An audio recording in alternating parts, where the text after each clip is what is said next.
New position, so look forward to both of you and the work on this committee. You know, the FBI does really crucial work to keep our nation safe, whether it's stopping criminal organizations or domestic terrorists, protects our nation's secrets, it prevents cyber attacks, keeps our children safe from harm, and a lot more. So this is really sober work with extremely high stakes. And I'm concerned that instead of focusing on the incredibly important mandate to keep Americans safe and to help impartially enforce our laws under your leadership, Director Patel, the FBI has been weaponized to go after Americans who disagree with the president. FBI resources have been diverted away from combating terrorism to focusing on immigration requests. And all of this, the diverted missions, the fewer resources, fewer agents, heightened politicization, is happening now under your watch, and it is, I believe, making Americans less safe. Now, let me just start with the budget. As Ranking Member Van Hollen noted earlier, this hearing is being held without the FBI's fiscal year 2025 spend plan and a full budget request for fiscal year 2026. The spend plan is required by law. It was due to Congress over a week ago. We have not yet seen it. That is really absurd. The FBI is our nation's leading law enforcement agency, a budget of $10.7 billion. It is critical that we understand how you are spending taxpayer dollars. So, Director Patel, when should we expect this FY25 spend plan for the FBI? Have you seen it? Have you reviewed it? When will we get it? I'll get you an answer, ma'am. I don't have a timeline on that. It was due last week by law. I understand. And your answer is you just understand. You're not going to follow the law? My answer is that I am following the law, and I'm working with my interagency partners to do this and get you the budget that you are required to have. And you have no timeline? No. Well, we also need a full budget request, not a single paragraph full of wild talking points that we saw with the skinny budget proposal. We're now having a budget hearing without a budget request. So, Director Patel, where is the FY 2026 budget request for the FBI? It's being worked on, ma'am. Have you reviewed it? Have you approved it? Not yet. When will we get it? As soon as I can get it from my interagency partners and get it approved.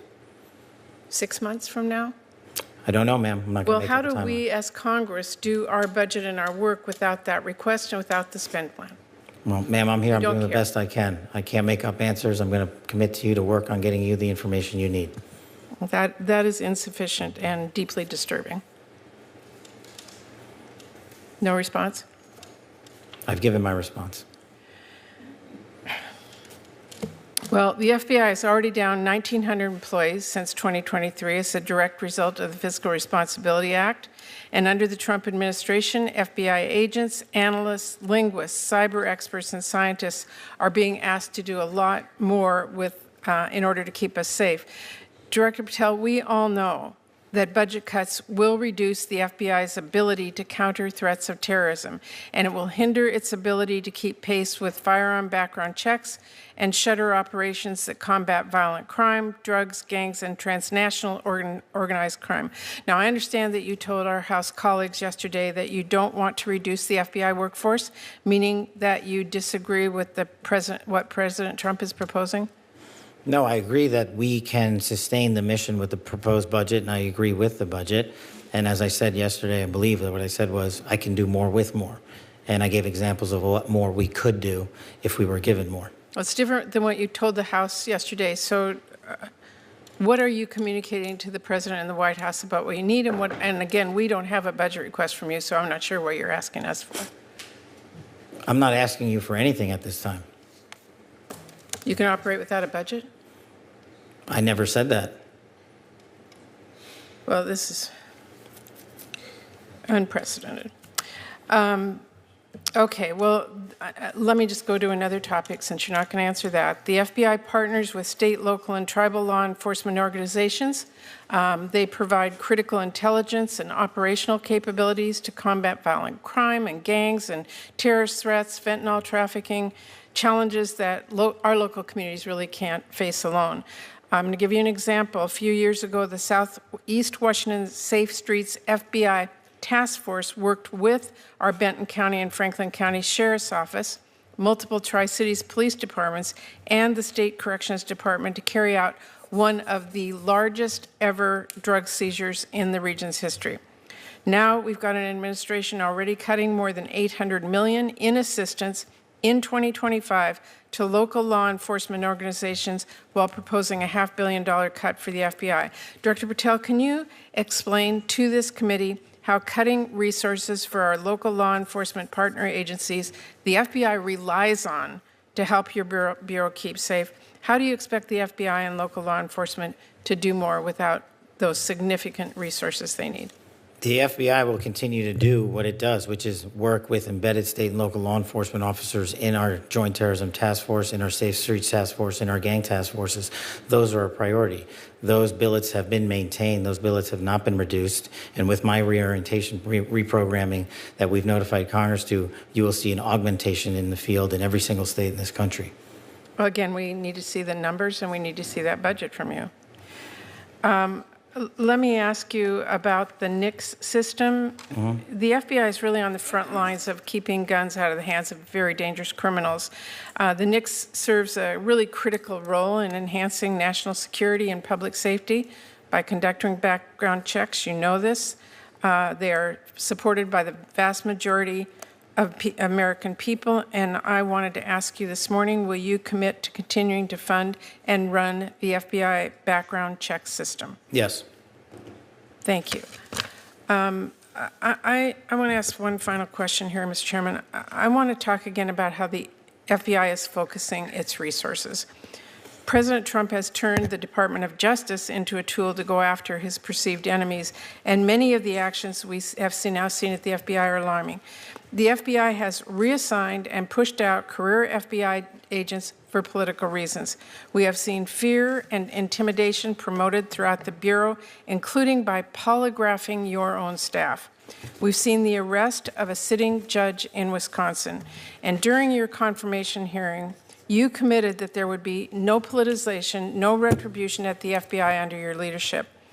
You've reportedly placed FBI employees responsible for investigation January 6 cases on leave.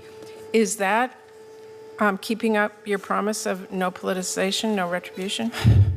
It is, because that's wildly inaccurate. Let me tell you what the FBI has done since I got there. 8,276 federal arrests to 820 kilograms seized of fentanyl. That's enough to kill 250,000 people, over 3,000 firearms seized, 350 gang cases, 3,000 cases against violent criminals. That's not my question. We know that you... Well, you asked if I was weaponizing the FBI, and I am not. I'm giving you the hard, concrete examples of the men and women putting handcuffs on bad people, doing harm to our children and innocent Americans. I do not see weaponization. You have placed on leave FBI employees responsible for the investigation of January 6th. That sounds political to me. I have not placed anyone on leave who has not violated their ethical obligation or their oath to the Constitution. So if they were investigating January 6th, you believe they were violating an ethical obligation? Nope. I think the common theme here is you putting words in my mouth, and I'm not going to tolerate it, nor will the men and women of the FBI. Well, you did place on leave an analyst responsible for investigating Russia's meddling in the 2016 election. Is that politicization? Is that retribution? No, not if she broke the law or the ethical guidelines. I don't know which case you're talking about, but that's the standard. And we will hold ourselves inwardly accountable, and we will not be strayed from our mission because people think we are politicizing the Bureau. If you want to talk about someone who was attacked by a weaponized Bureau, you're looking at him. And now he's the director of the FBI, and he's cleaning it up. Well, I would just say to everyone who's listening that the FBI needs to be focused on its mission to keep the entire country safe. It should not be weaponized for partisan political gain. Thank you, We are. Chairman. Senator Kennedy. If you care about this country, about the rule of law, and about keeping Americans safe, then this exchange matters. Welcome to the Progressive America. Make sure you like this video and subscribe for clear, honest accountability that puts the nation first. What we just watched was not political theater. It was a United States Senator doing her constitutional duty. Patty Murray raised serious, documented concerns about whether the FBI is being pulled away from its core mission and whether Congress is being shut out of basic oversight. When an agency with a $10.7 billion budget cannot provide a legally required spending plan or a future budget request, that is not a small issue. That is a breakdown in accountability. Senator Murray made one thing clear. The FBI's job is to protect the American people, not serve any president's political interests. Her questions about missing budgets, staffing cuts, and weakened partnerships with local law enforcement were direct, reasonable, and rooted in public safety. Congress cannot do its job if it's kept in the dark, and Americans are less safe when transparency disappears. Director Kash Patel repeatedly avoided giving timelines, deflected budget questions, and responded to concerns about politicization by changing the subject.